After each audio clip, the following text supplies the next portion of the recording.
আমাদের সবাইকে একদিন কবরে যেতে হবে। আপনার ধন সম্পদ টাকা পয়সা এগুলো দিয়ে কী হবে? এগুলো ছেড়ে আপনাকে একদিন কবরে যেতে হবে। তার একটা দৃষ্টান্ত দিলে বুঝতে পারবেন।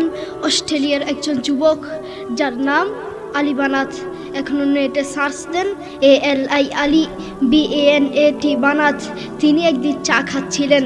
চা খাওয়ার সময় জিহ্বায় একটা ফুসকা উঠেছিল। ডাক্তার দেখায় ভালো হয় না, ডাক্তার দেখায় ভালো হয় না। ডাক্তার বলেছেন তার ক্যান্সার হয়েছে, ক্যান্সারের 4টি স্টেজ রয়েছে, প্রথম দ্বিতীয় তৃতীয় চতুর্থ স্টেজ জীবনের শেষ স্টেজ। আপনার বেশি দিন বাকি নেই। সেই আলী বানাত লক্ষ লক্ষ টাকার মালিক। এক এক জোড়া জুতা ব্যবহার করতেন যার দাম হাজার টাকা। এক জোড়া স্যান্ডেল ব্যবহার করতেন যার দাম 45,000 টাকা। একটা ফেরারি গাড়ি ব্যবহার করতেন যার দাম কোটি কোটি টাকা। সেই আলী বানাত এই মাটির নিচে চলে গিয়েছেন। তিনি মারা যাওয়ার আগে মহিলার মতো হাউমাউ করে কাঁদতে কাঁদতে মারা যাননি। তিনি মারা যাওয়ার আগে কোরআন তেলাওয়াত করতে করতে দুনিয়া থেকে বিদায় হয়েছে। আল্লাহু আকবার। সেই আলী বানাত মাটির নিচে চলে গিয়েছেন। তেমনিভাবে আমাদেরকে এই মাটির নিচে যেতে হবে। আজকের এই মাহফিল আপনার জীবনের শেষ মাহফিল হতে পারে। আজকের এই মাহফিল আমার জীবনের শেষ মাহফিল হতে পারে।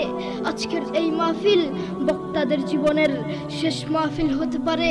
আজকের এই মাহফিল আমার বাবা মুফতি মোহাম্মদ আলীর জীবনের শেষ মাহফিল হতে পারে। আপনি আজকে মাহফিল করেছেন, আগামী বছরে মাহফিল করবেন তার কোনো গ্যারান্টি নেই। হয়তো মাইক থাকবে, হয়তো মাহফিলের প্যান্ডেল থাকবে, হয়তো আপনি থাকবেন না, আপনার খোঁজ পাওয়া যাবে না, ঠিক কি না? যুবক, তোমাকেই বলছি, তুমি অনেক মানুষকে দেখেছো গাড়ি অ্যাক্সিডেন্ট করেছে, গোস্ত কেটে কেটে গাড়ি থেকে বের করছে, আর তুমি তা দেখে হাসছো। সেই জায়গায় তুমিও হতে পারতে, তোমাকেও এভাবে গোস্ত কেটে কেটে বের করতো। আপনারা অনেকেই জানেন তুরস্কের ভূমিকম্প হয়েছে, মাত্র 40 সেকেন্ডের একটি ভূমিকম্প। মাত্র 40 সেকেন্ডের একটি ভূমিকম্পে হাজার হাজার মানুষকে মেরে ফেলেছে। একটি 40 সেকেন্ডের একটি ভূমিকম্পে হাজার হাজার মানুষ মারা গিয়েছে। সেই জায়গায় যদি তুমি হতে তখন কি করতে? যুবক, তুমি বড়ই গুনাহগার, তুমি বড়ই গুনাহগার।